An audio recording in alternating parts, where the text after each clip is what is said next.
বড়নগরে বিধানসভা কেন্দ্রের বিজেপি প্রার্থী সজল ঘোষ আর এই মুহূর্তে একেবারে 25 নম্বর ওয়ার্ডের ঘন বসতিপূর্ণ এলাকায় একেবারে ডোর টু ডোর গিয়ে মানুষের সুযোগ সুবিধা এবং মানুষের অসুবিধার কথা তুলে ধরছেন সকলেই।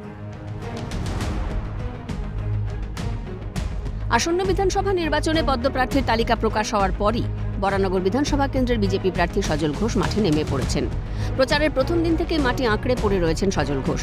মাইকিং করে মানুষের দোরগোড়ায় ঘুরে ঘুরে করছেন জনসংযোগ। প্রচারের তৃতীয় দিনে বরানগরের 25 নম্বর ওয়ার্ডে গিয়েছিলেন তিনি। শুনেছেন মানুষের অভাব অভিযোগের কথাও। 25 নম্বর ওয়ার্ড জনবসতিপূর্ণ এলাকা, জল জমে ঘরের ভিতর ঢুকে যায়, অভিযোগ স্থানীয়দের। থাকতে হচ্ছে এত জল, সেই রাস্তায় বাচ্চাগুলো জল যেই হাঁটাচড়া করছে, এটা আমাদের সমস্যা, আর কিছু না। ঘরের ভিতরে এত এত জল। ক্ষমতা না আনলে কাজ করবেন কি করে? বরানগর বিধানসভার প্রতিটি মানুষের কাছে একবার সুযোগ করে দেওয়ার আর্জি পদ্মপ্রার্থীর। जब तक हमको काम करने का ताकत आप लोग नहीं दोगे तब तक आपका शिकायत सुन सकता है, उसका हाल नहीं निकल सकता। हाल वही निकालेगा जो तख्ते में बैठे। মানুষ জল পাচ্ছে না, পুরসভা কোনো কাজ করে না, কটাক্ষ সজল ঘোষের। অর্থনৈতিক জাতিগতভাবে দুদিক থেকেই পিছিয়ে পড়া, দুদিক থেকেই অর্থনৈতিক এবং জাতিগতভাবে পিছিয়ে পড়া। সেই মানুষগুলোর ওপর ধরুন পুরসভার তো কোনো কাজ করে না, সেই মানুষগুলো প্র্যাকটিক্যালি দুর্বিষহ জীবনযাপন করছে। সেই মানুষগুলো যে অভিযোগ করছে, এই অভিযোগটা তো 100% সঠিক। এই অভিযোগে তো কোনো ভুল নেই, এই অভিযোগে তো কোনো মিথ্যে নেই।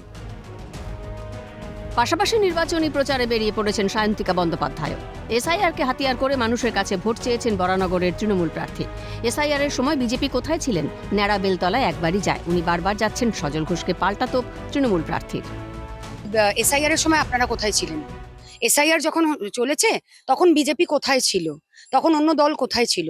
এই প্রশ্নটা মানুষ করছে। আরো নিরাপত্তা যাতে মানুষের বাড়ে, সেই জন্য তো 28 লাখ টাকা খরচা করে আমার বিধায়ক উন্নয়ন প্রকল্প তহবিল থেকে সারা বরানগর জুড়ে সিসিটিভি ক্যামেরা লাগানো হচ্ছে। এবং উনি বোধহয় গুলিয়ে ফেলেছেন ওনার 50 নম্বর ওয়ার্ডের অসামাজিক কাজগুলোর কথা বোধহয় উনি এখানে বলেছেন। তো আমি তো বাঁকুড়ায় আর ফেরত যাইনি দাঁড়ানোর জন্য। উনি তো বরানগর থেকে হেরে গেছেন, উনি তো আবার বরানগরে এসেছেন। আমি তো ন্যাড়া একবার ছিলাম, বেলতলায় গেছিলাম, আর তো বেলতলায় যাইনি। আমি তো বরানগরে দাঁড়িয়েছি, উনি তো হেরে গিয়ে আবার এসছেন। কাজ ভালো না হলে 5 বছর পর মানুষ বদলে দেবেন। প্রতিপক্ষের সঙ্গে হাড্ডাহাড্ডি লড়াই। বরানগরে সজল ঘোষের এই প্রচার কৌশল কি তাকে জেতাতে পারবে? উত্তর দেবে সময়। ক্যামেরায় সুরজিৎ প্রামাণিকের সঙ্গে দীপাঞ্জনা সাউ ও শান্তনু সাহার রিপোর্ট, ক্যালকাটা নিউজ।